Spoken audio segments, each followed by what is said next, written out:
Assalamu alaikum beta. I'm Sir Muhammad Kashif from Half School System DHA campus, and today we are going to start online lecture number 6.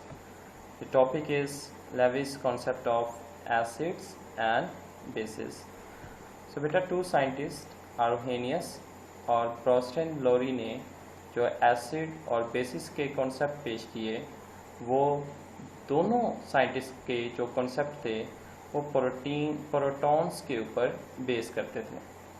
आप protons को बेटा hydrogen भी कह सकते हैं, क्योंकि hydrogen के अंदर एक ही प्रोटॉन होता है, इसके अंदर न्यूट्रॉन नहीं होता, इसलिए हाइड्रोजन एटम को प्रोटॉन कह सकते हैं।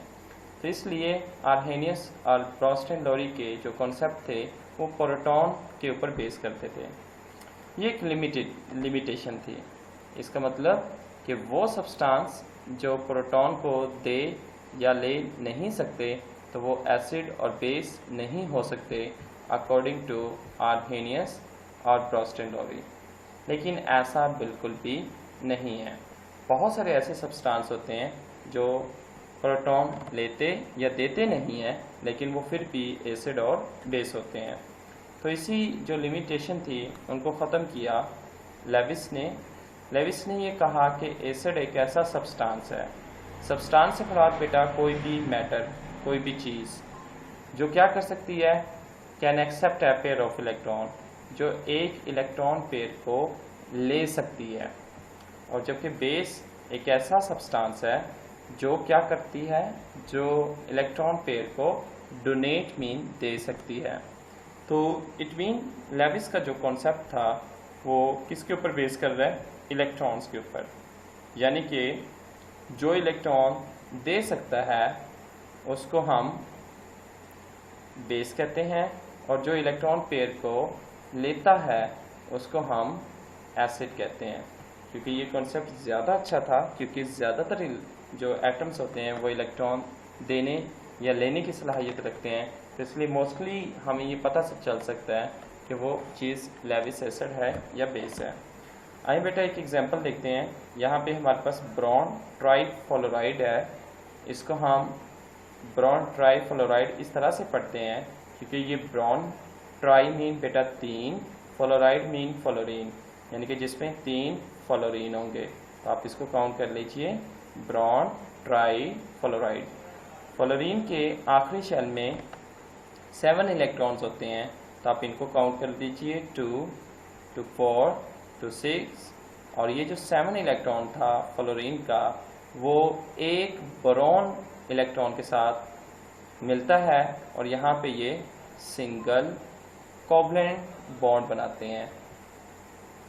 सिंगल कोवलेंट बॉन्ड क्या होता है, एक एक इलेक्ट्रॉन के शेयर करने की वजह से होता है। इस तरह बेटा यहाँ पे भी सिंगल कोवलेंट बॉन्ड, इस तरह यहाँ से भी सिंगल कोवलेंट बॉन्ड। अब देखें तो अगर हम ऑक्टेट या डुप्लेट रूल को फॉलो करें तो फ्लोरीन के 2 to 4 to 6, और ये जो फ्लोरीन का 1 और ब्रॉन का 1 था, ये दोनों अटैच होके तो ये भी हमारे पास क्या हो जाते हैं, 8 फ्लोरीन के कंप्लीट।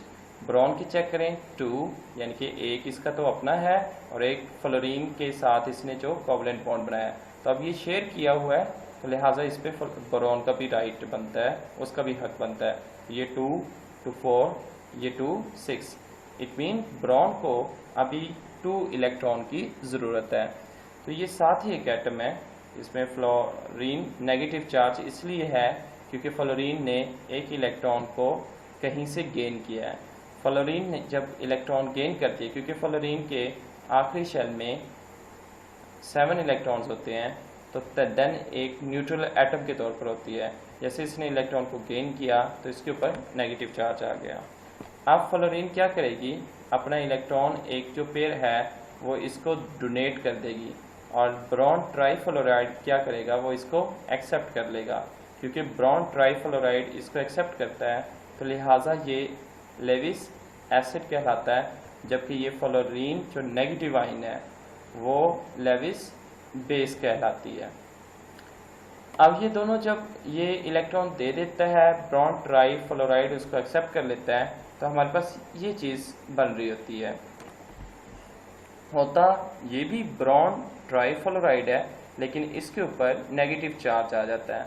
नेगेटिव चार्ज इसलिए आता है क्योंकि इसमें नंबर ऑफ इलेक्ट्रॉन ज़्यादा हो जाते हैं, क्योंकि ये इलेक्ट्रॉन को एक्सेप्ट कर रहा है ताकि इसका अपना ऑक्टेट कंप्लीट हो सके। अब बेटा ये देखें, ये जो चीज़ हमारे पास बनती है इसको हम ऑर्डर्ड कहते हैं। ऑर्डर्ड क्या होता है? The product of Lewis acid base reaction, यानी कि ये देखें लेविस एसिड था, ये लेविस बेस था, इनके रिएक्शन में जो चीज़ बनी उसको हम क्या कहते हैं? ऑर्डर्ड कहते हैं। ये क्वेश्चन भी पूछा जा सकता है। इस तरह एक और एग्जांपल, ये एक अमोनिया है हमारे पास। अमोनिया में क्या होता है? नाइट्रोजन है और हाइड्रोजन है। हाइड्रोजन के आखिरी शेल में एक इलेक्ट्रॉन होता है, नाइट्रोजन के आखिरी शेल में 5 इलेक्ट्रॉन्स होते हैं।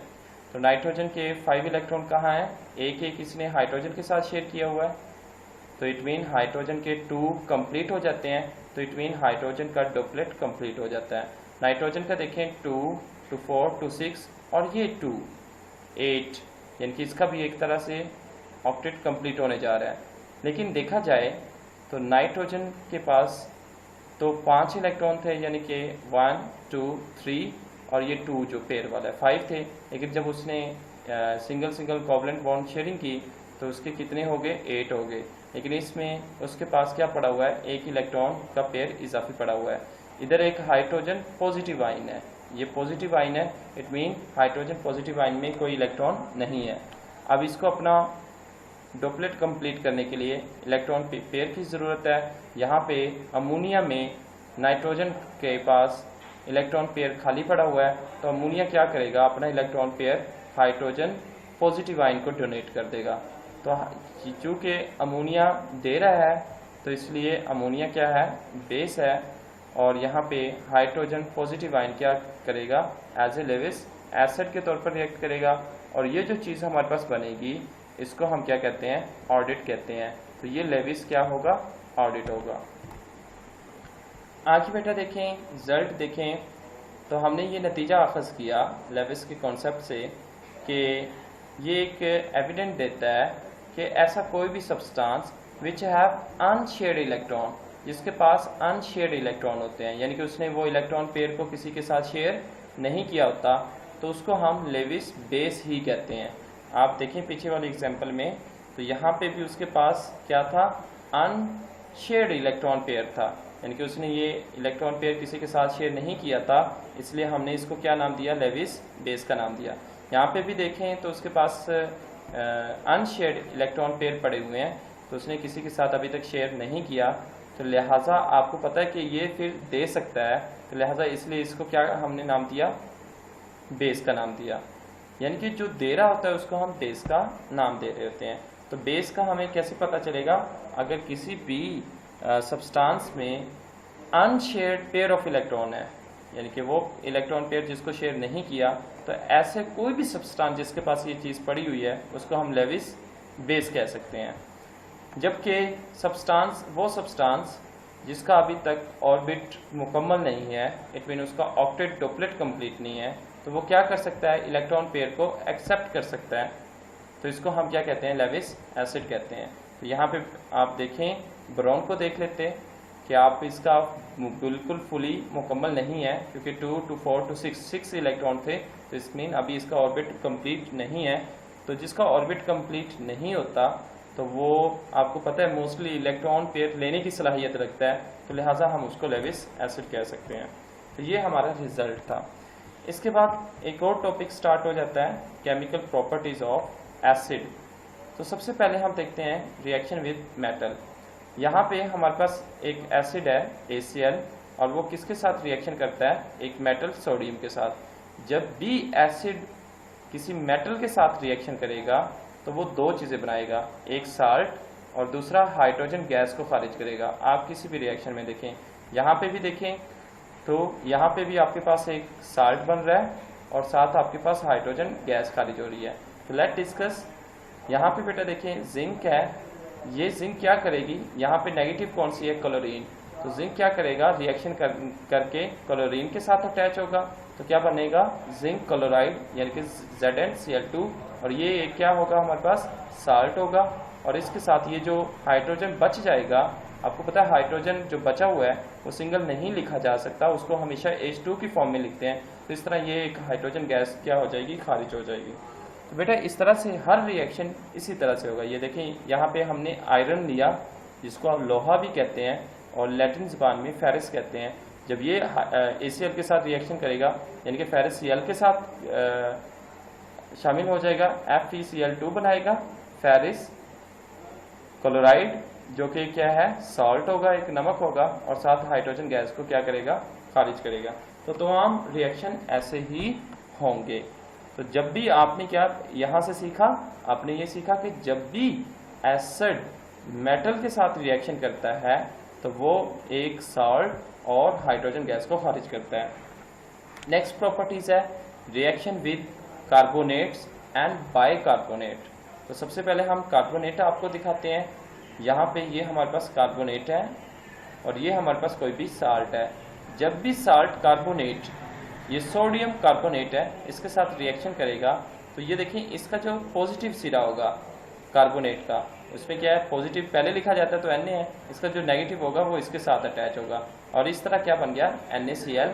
NaCl हमारे पास क्या है, एक सॉल्ट है और साथ यहाँ पे क्या बच गया, CO3। यहाँ पे क्या बच गया, सॉरी बेटा यहाँ, हाँ ठीक है, CO3। CO3 को हम क्या लिखेंगे, एज ए कार्बन डाइऑक्साइड लिखेंगे। और यहाँ पे क्या बच गया बेटा, एक हाइड्रोजन। यहाँ पे एक हमने कार्बन डाइऑक्साइड लिखा था, इट मीन यहाँ पे एक क्या बच गई, ऑक्सीजन। तो जब हाइड्रोजन आपस में ऑक्सीजन के साथ मिलता है तो वो क्या बना लेता है, वो वाटर बना लेता है। तो हमने क्या सीखा इसमें कि जब भी रिएक्शन कार्बोनेट के साथ होगा तो हमारे पास एक साल्ट तो लाजमी बनेगा, साथ वाटर होगा और साथ हाइड्रोजन गैस खारिज हो जाएगी। तो ये रिएक्शन हमारा था कार्बोनेट के साथ। अगर हम बाइकार्बोनेट का रिएक्शन देखें, अगर हम बेटा बाइकार्बोनेट का देखें तो ये हमारे पास सोडियम बाइकार्बोनेट है। मुझे कैसे पता चला ये सोडियम बाइकार्बोनेट है, क्योंकि इसमें H आ जाएगा, कार्बोनेट में H नहीं होता। तो ये सोडियम बाइकार्बोनेट है, ये सल्फ्यूरिक एसिड है। तो सोडियम बाइकार्बोनेट का सल्फ्यूरिक एसिड के साथ रिएक्शन करवाते हैं तो आपको बेटा यहाँ पता है कि ये जो पॉजिटिव Na होता है, यहाँ पे एसिड में ये नेगेटिव क्या है, SO4। तो ये पॉजिटिव इधर नेगेटिव के साथ मिलेगा तो क्या बन जाएगा, Na2SO4। 2 यहाँ पे क्यों आता है, क्योंकि SO4 की वैलेंसी -2 होती है, तो वो क्रॉस होकर इधर आ जाती है।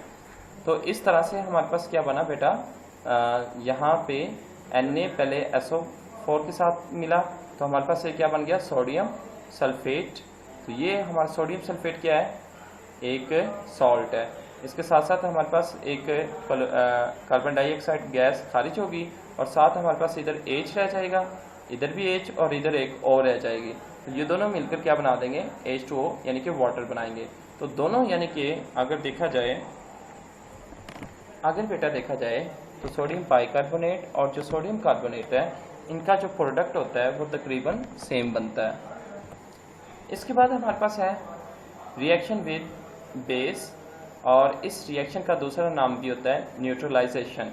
ये क्वेश्चन भी पेपर में आता है कि न्यूट्रलाइजेशन क्या होती है। तो न्यूट्रलाइजेशन क्या होता है कि एसिड का बेस के साथ रिएक्शन होना। इसमें क्या है, यहाँ पे हमारे पास एक एसिड है ACl, यहाँ पे हमारे पास बेस है NaOH। तो जब भी एसिड और बेस आपस में रिएक्शन करते हैं तो एसिड का ये पॉजिटिव हिस्सा इसके बेस के नेगेटिव हिस्सा कौन सा होता है, OH मिलेगा। तो यहाँ पे हमारे पास क्या बन जाएगा, H2O पानी बन जाएगा। अब यहाँ पे देखें बेस का ये पॉजिटिव हिस्सा Na, ये यहाँ पे नेगेटिव सिरे के साथ मिलेगा तो यहाँ पे क्या बन जाएगा, हमारे पास सॉल्ट बन जाएगा। तो जब भी एसिड और बेस आपस में रिएक्ट करते हैं तो एक तरफ सॉल्ट बनता है और दूसरी तरफ वाटर खारिज हो जाता है। तो इस रिएक्शन को हम न्यूट्रलाइजेशन भी कह रहे होते हैं। नेक्स्ट हमारे पास है रिएक्शन किसके साथ हमने करवाना है, सल्फाइड के साथ और बाई सल्फाइड के साथ। तो लेट्स सी दिस रिएक्शन।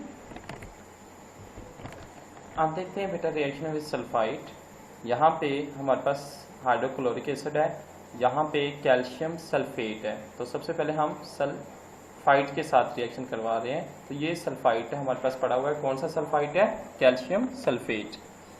अब जब ये रिएक्शन करेगा तो यहाँ पे देखें, सबसे पहले यहाँ पे Ca क्या है, इसका पॉजिटिव सिरा है, यहाँ पे इसका नेगेटिव क्या है, Cl है। तो Ca किसके साथ मिलेगा, Cl के साथ, तो क्या बना देगा, कैल्शियम क्लोराइड। तो कैल्शियम क्लोराइड क्या होगा, साल्ट होगा। इसके बाद हमारे पास क्या होगा, यहाँ पे SO3 है, तो SO2 गैस क्या हो जाएगी, खारिज हो जाएगी, जिसको हम सल्फर डाइऑक्साइड कहते हैं। और यहाँ पे H रह गया और यहाँ पे एक O रहेगी। जब H और O मिलेंगे तो वाटर बना लेंगे। तो अगर आप देखें तो ये रिएक्शन हमारा कार्बोनेट की तरह सेम होता है, लेकिन कार्बोनेट और इसमें क्या फ़र्क है, यहाँ पे सल्फाइड होता है तो इट मीन सल्फर होता है, तो यहाँ पे सल्फर डाइऑक्साइड बनती है। वहाँ पे कार्बोनेट में यहाँ पे कार्बन होता है, तो इसलिए यहाँ पे कार्बन डाइऑक्साइड बनती है। आप देखिए बाईसल्फाइड में वही H आ जाए तो ये बाईसल्फाइड बन जाता है। अब ये रिएक्शन होगा तो यहाँ पे सेम NaCl के साथ मिलेगा, NaCl, यहाँ पे SO2 खारिज हो जाएगी, यहाँ पे H और यहाँ पे H और यहाँ पे एक ऑक्सीजन, ये तीनों मिलकर क्या बना लेंगे, H2O वाटर बना लेंगे। नेक्स्ट बेटा रिएक्शन देखें विद सल्फाइड के साथ। अब हम सल्फाइड के साथ रिएक्शन करवाते हैं। बेटा याद रहे कि यहाँ पे सल्फाइड और सल्फाइड में फ़र्क होता है। सल्फाइड होता है जिसमें 3 आ जाए, यानी कि SO3 आ जाए, SO3 ये सल्फाइड है। और सल्फाइड वो होता है जिसमें खाली S हो हमारे पास, ये सल्फाइड है हमारे पास, फेरस सल्फाइड, और इसका रिएक्शन हम H2SO4 क्या है, एसिड है। तो यहाँ पे करवाने लगे हैं तो क्या होगा, सबसे पहले देखें यहाँ पे जो Fe पॉजिटिव सिरा है, इसके नेगेटिव सिरा कौन सा है, SO4, इसके साथ मिलेगा तो क्या बन जाएगा, फेरिस सल्फेट। फेरिस सल्फेट को हम क्या कहते हैं, सॉल्ट कहते हैं। फिर क्या होगा, यहाँ पे H रह जाएगा और यहाँ पे S, H और S मिलेंगे तो H2S हाइड्रोजन सल्फाइड बनाएंगे। ये एक तरह की क्या होगी, गैस होगी जो यहाँ से खारिज हो जाएगी। तो यहाँ तक बेटा क्लियर है, कोई क्वेश्चन होता है तो आप मुझसे पूछ सकते हैं। यहाँ पे बेटा देखिएगा, अगेन मैं कह रहा हूँ SO3 में आप इसको कैल्शियम सल्फाइड ही पढ़ेंगे, सॉरी कैल्शियम सल्फेट नहीं पढ़ेंगे। सल्फेट कब पढ़ेंगे, जब SO4 आए, जब SO3 आए तो आप इसको सल्फेट ही पढ़ेंगे, सल्फाइड ही पढ़ेंगे। सल्फेट SO4 के केस में पढ़ेंगे। तो ये कैल्शियम सल्फाइड है, ये सोडियम बाई सल्फाइड है। एंड पे बेटा इसके यूजेस देखते हैं कि एसिड के क्या क्या यूजेस हैं। सल्फ्यूरिक एसिड जिसका फार्मूला H2SO4 होता है, वो फर्टिलाइज़र खाद्य बनाने के लिए इस्तेमाल होता है। अमोनियम सल्फेट बनाने के लिए इस्तेमाल होता है, ये भी एक केमिकल का नाम है, ammonium sulphate. Calcium super sulphate, आप इनकी जगह कोई ऐसा नाम भी याद कर सकते हैं जिसके ज़रिए सल्फ्यूरिक एसिड जहाँ पे यूज़ हो रहा हो, यानी कि जिसके बनाने में सल्फ्यूरिक एसिड यूज़ हो रहा हो। अगर आप देखें पीछे तो हमने पढ़ा भी है, जहाँ पे सल्फ्यूरिक एसिड यूज़ हो रहा था तो आप वहाँ पे वो भी लिख सकते हैं। इसके साथ साथ बेटा एक्सप्लोसिव धमाका खेज मवाद जो होता है, जिस तरह छोटे मोटे पटाखे, बॉम्ब, ये बनाने के लिए भी इस्तेमाल किया जाता है, यानी कि सल्फ्यूरिक एसिड इस्तेमाल किया जाता है। पेंट बनाने के लिए भी सल्फ्यूरिक एसिड, डाइस बनाने के लिए भी सल्फ्यूरिक एसिड, ड्रग मेडिसिन बनाने के लिए भी सल्फ्यूरिक एसिड यूज़ किया जाता है। अब आप इसमें इजी याद रख लें, एक ये याद कर लें, एक ये याद कर लें बेटा, पेंट का याद कर लें, डाइस का याद कर लें, ड्रग्स का याद कर लें, आप इनको छोड़ भी सकते हैं। इसके अलावा बैटरी में भी इस्तेमाल किया जाता है, जो बैटरी में आप एसिड देखते हैं वो सल्फ्यूरिक एसिड होता है। इसके बाद बेटा nitric acid, nitric acid fertiliser में इस्तेमाल किया जाता है क्योंकि दोनों सेम होते हैं। एक्सक्लूसिव के लिए इस्तेमाल किया जाता है, धमाका के चीज़ों के लिए, पेंट के लिए, ड्रग के लिए, एचिंग डिज़ाइन और कॉपर प्लेट बनाने के लिए, यानी कि कॉपर प्लेट के ऊपर एचिंग डिज़ाइन बनाने के लिए, वो जो डिज़ाइन नहीं आप बर्तनों के ऊपर देखते होते थे, वो बनाने के लिए भी नाइट्रिक एसिड इस्तेमाल किया जाता है। तो बेटा इसके भी काफ़ी ज़्यादा जो यूजेस हैं वो सल्फ्यूरिक एसिड के साथ मिलते जुलते हैं। तो इसलिए मैंने कहा था एक्सप्लोसिव, पेंट, ड्रग्स और फर्टिलाइज़र, आप इनको याद कर लेंगे तो आपको नाइट्रिक एसिड के भी याद हो जाएंगे। हाइड्रोक्लोरिक एसिड HCl, ये क्लीनिंग मेटल, यानी कि किसी मेटल के ऊपर जंग लगाओ या वो मेटल का रंग साफ ना हो तो वहाँ पे यूज़ कर रहे होते हैं। ट्रेनिंग में और पेंटिंग में इस्तेमाल किया जाता है, इंडस्ट्रीज में बहुत ज़्यादा इस्तेमाल किया जाता है। आगे है बेटा benzoic acid. Benzoic acid food की प्रिजर्वेशन। आप देखें सुपर बिस्कुट लेते हैं, आपने देखा होगा कि शॉप पे काफ़ी दिन रहने के बावजूद वो ख़राब नहीं हो रहा होता, जबकि हमारी रोटी घर में 2 दिन पड़ी रहे तो वो ख़राब हो जाती है। उसमें क्या होता है कि जो वो चीज़ें प्रोडक्ट होती हैं वहाँ पे हम बेंजोइक एसिड का इस्तेमाल करते हैं ताकि वो प्रिजर्वेशन का मतलब होता है महफूज रहें। तो ये एमसीक्यूज़ के तौर पर भी आता है कि कौन सा एसिड फूड की प्रिजर्वेशन के लिए इस्तेमाल किया जाता है, तो वो कौन सा है, बेंजोइक एसिड है। नेक्स्ट है बेटा एसिटिक एसिड CH3COOH, इसका फार्मूला होता है और it is use for flavouring product, यानी कि चीज़ों को जायका देने के लिए। जिस तरह आप टॉफ़ी खाते हैं तो उसमें आपको 7 अप का जायका आ रहा होता है, फांटा का जायका आ रहा होता है, या फांटा बोतल में जो जायका आता है, या किसी चीज़ में जो भी टेस्ट आप फ्रूट का टेस्ट लेते हैं मोस्टली वो किसकी वजह से होता है, एसिटिक एसिड की वजह से होता है। ये फूड को महफूज करने के लिए भी इस्तेमाल किया जाता है और इसके अलावा it is also use to cure mean इलाज करने के लिए, स्टिंग ऑफ वैप्स बेटा शहद की मक्खी को भी कहते हैं, चूंटी को भी कहते हैं, वो भीड़ें जो होती हैं जो अभी गर्मियों में येलो कलर की आती है उनको भी कहते हैं, उनका जो स्टिंग डंक जो होता है वो कभी लग जाए तो वहाँ पे भी हम एसिटिक एसिड लगाते हैं ताकि हम जल्दी रिकवर हो सकें। सो बेटा best of luck, any Curie you can